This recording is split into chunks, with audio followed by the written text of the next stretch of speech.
Si jamais il y eut un cas désespéré pour Dieu, ce fut Jacob. Mais voyez, c'était uniquement la sagesse de Dieu de s'emparer d'une telle personne comme Jacob.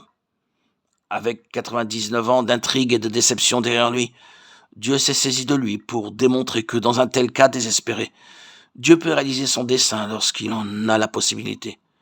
Si seulement comme Jacob, lors de cette nuit, nous nous emparons de Dieu et de son dessein, je ne te laisserai point aller, Genèse 32, 26. Je ne succomberai pas au désespoir, le désespoir qui pourrait surgir de ma vie misérable et ruinée, le gâchis que j'ai fait des choses. Néanmoins, je ne te laisserai pas partir, que tu ne m'aies béni. Il s'est saisi de Dieu, et même un Jacob peut être dans la ligne directe du dessein de Dieu.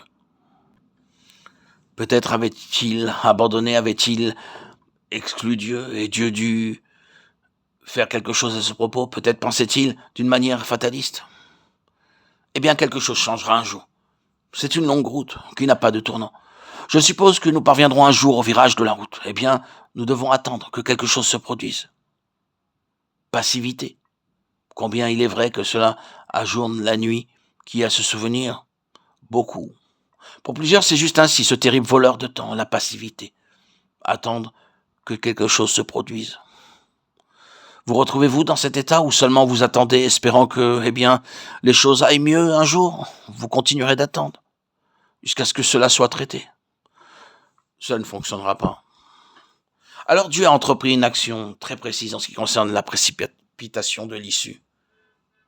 Il a changé le régime. Pendant longtemps après Joseph, il avait eu un temps relativement confortable avec Pharaon. Durant un temps après Joseph, pendant la vie de Joseph et quelque temps après, ce fut relativement bien sur la terre de Goshen et il s'était installé. Mais pour hâter cette issue, Dieu avait changé le régime. Et il apparut un Pharaon qui ne connaissait point Joseph. Dieu commença à rendre les choses difficiles, à rendre les choses dures. Il suscita des choses pour commencer ce mouvement qui s'achèverait par le fait qu'il serait prêt pour le jour de Dieu. Or, dans tout cela, j'ai essayé de souligner qu'il est vrai et qu'il est nécessaire d'obtenir une condition pour que le but de Dieu arrive à maturité, pour que la nuit à se souvenir beaucoup arrive. Cela nous amène à ceci, que cette nuit à se souvenir beaucoup était la nuit de la croix. Dans les types et les figures de la Pâque et de l'agneau, ce fut un moment décisif en toute chose, quand réellement ils reconnurent que le chemin qui aboutit était le chemin de la croix.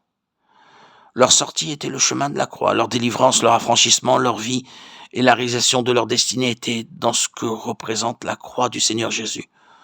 Tout fut entièrement concentré dans ce qui était le cœur de cette nuit. La croix, le sang et l'agneau, l'aspersion et la nourriture.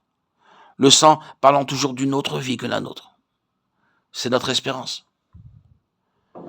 Dans de nombreux cas, cela prend beaucoup de temps. Même aux chrétiens, pour y parvenir une autre vie, et dans cette autre vie, il y a tout ce qui nous manque et il y a tout ce qui transcende ce que nous sommes en nous-mêmes. C'est dans cette autre vie qu'il y a tout. Après tout, ce n'est pas en nous, mais si nous n'avions jamais échoué, cela ne serait pas en nous. Même si tout s'était très bien passé, nous n'aurions jamais réussi.